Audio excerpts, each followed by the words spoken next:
Ta-da! Hey, you guys, what's going on? Yes, sir. Well, today's Tuesday, right? Look, yes, I did this to my glasses, because I broke them a long time ago and I haven't gotten any new ones yet. Well, I have, but these tend to make my eyes go tick-tick-tick-tick. So we just have to put up with this. I want to chime in on, well, how do you get political when it comes down to religion? You know, and I'm going to be mad because usually these are my first thoughts, and if they are taken from me and given into oblivion, I'm going to be pissed off. Well, anyways, the first time around, let's hope for the best.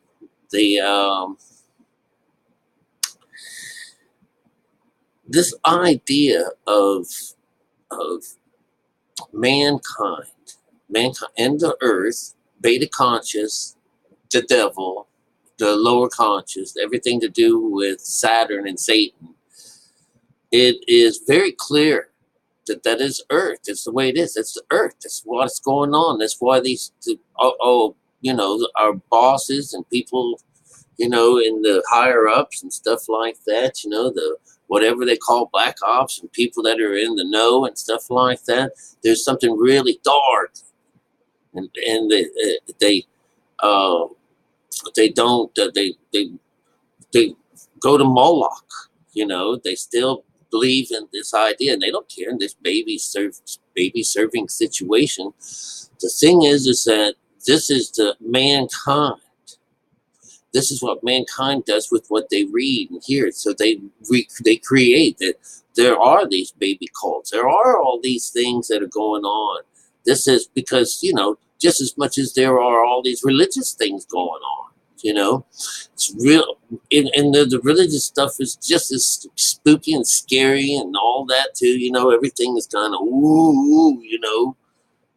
But yeah, but listen, they work together. So when someone says that there's like some kind of war on against religion, that's going to be a lie. They'll bring people together, make them more. Let's go out and evangelize more. But you'll find that this being scared and being chased around by ghosts and shadows is just what is in par when you live and are part of Saturn, when you're part of this running around and going in circles and going in loops, things repeating themselves over and over again. And this is a situation where, that you'll die and someone will fill your place, and then after you, everybody just keeps coming in, and this one, they're coming and going, head them up, move them out, and, it's just like, cattle. And so,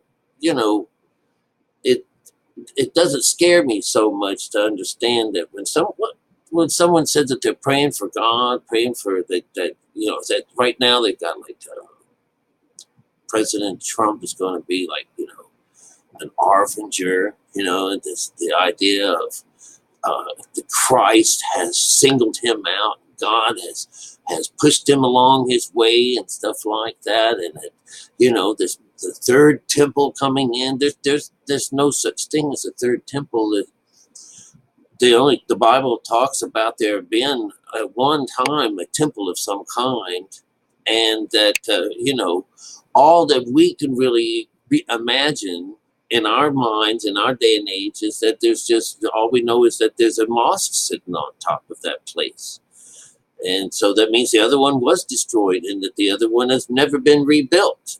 And so that's where we're left in our Bible, is that we have to rebuild it. And so what does man do but follow like this? They found this book, they're just as funny. This idea that monkey see, monkey do, I have a video about it. It's the one with the monkey masturbating, And so the idea is that, like maybe a airplane flew over a bunch of Indians one time, and then when these people came back around, they found that these guys were worshiping this airplane and stuff like that.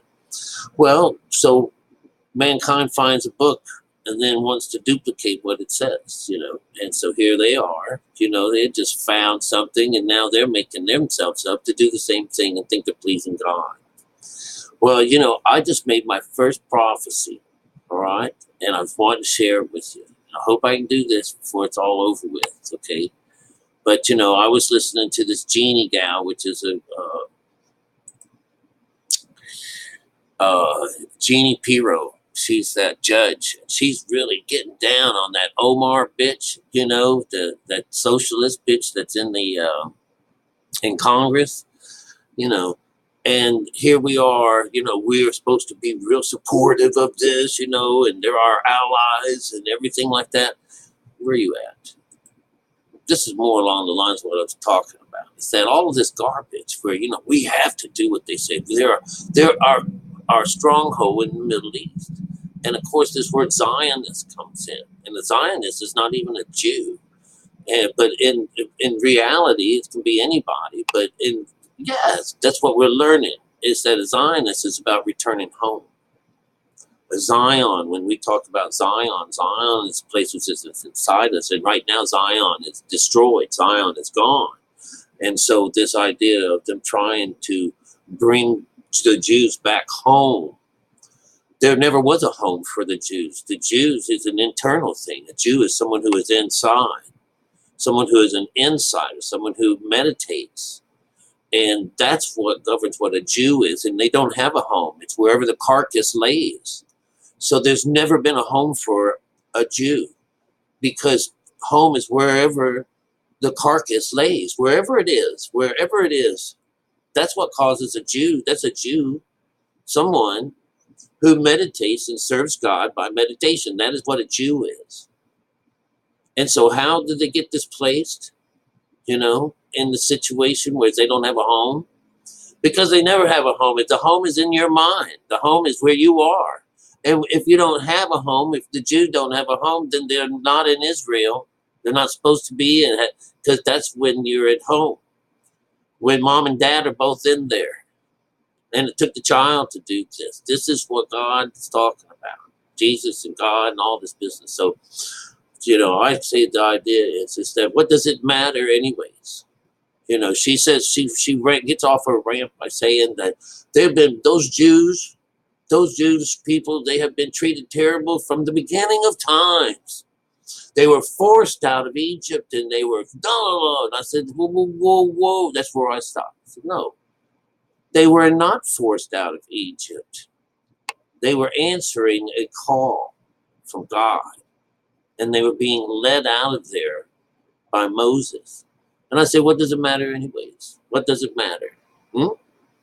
Not one single Jew is honoring their mother and father, and there isn't one Christian following after Jesus. Not one. So what does it matter? These faiths are hollow, and Islam, of all things, is all the problems. It's a faith. It's absolutely, it's a situation where it's against religion. It mocks the word. It mocks Jesus. It never happened. Not at all. Well, if it never happened, then no one has any way of getting any kind of salvation. But I know better than that, because of what we teach and what I teach, what I've learned through our Bible and through the code, is that Islam, Allah doesn't have a wife and doesn't have children. So there's his messenger and there's the Holy Ghost. They cannot offer up any salvation. That is a death cult. So, the code is not inside there. And if it was tampered with. And it creates this, kind of like, bogus religion that's bent on anti-religion, anti-anything, It's just death. That's all it's about. And with absolutely zero salvation whatsoever. So anyways, I looked at them as, here. I just wanted to see if we can get there to it. Anyways, this is what I wrote them. And I wanted to sound like down the middle, all right? The Jews were not forced out of Egypt. They were called by God, led by Moses. It matters not, because not one Jew day keeps Father's commandments. Not one, I tell you. Neither does any Christian know in their hearts what it means to actually follow after Christ as a child. Where do these unfulfilled religions get their power from? All the while, their followers remain unclean and corrupt to the bone and misguided as fathers steered towards the pit. The Jews do not honor their fathers and mothers, and Christians deny Christ. It's an adulterous generation with sin and greed at their foremost. There is no room for God in any corrupt society on earth, as it makes itself to be. It's your monster now, and it was then, and it will always be. And the beast rules over your houses. Jerusalem, which is below in bondage, will remain divided, and a great famine will take them all by the neck. And when they finally open their eyes, it will be by their own hand, and not the hand of God. And as for Islam, it's counter-religion. It mocks the word, and it offers nothing in the way of salvation. It is folly. It is an abomination. All right. And where are we? There you are. So anyways, that was my prophecy for the religions of the world. And, and because of it's a folly, because of the situation, because I can't tell it, I can't fix anything. What am I? I'm just some starving artist in Key West, Florida, who learned how to read the Bible, teaches other people how to read the Bible, show you the truth of things. And we already know that the world's going to be exploded and destroyed because of people's love for the folly and love that Bible. They love that Bible. They'll kill, they will kill to bring that Bible to life. All right? Mankind and religion, they are two birds and one cow's tail. They work together. They have to. You got to. You absolutely have to. And the way it works on earth is, they're intertwined with religion. They're intertwined with that walk. And I really don't believe that they do know about this other side. I think that they have this, their job is to keep you off the path.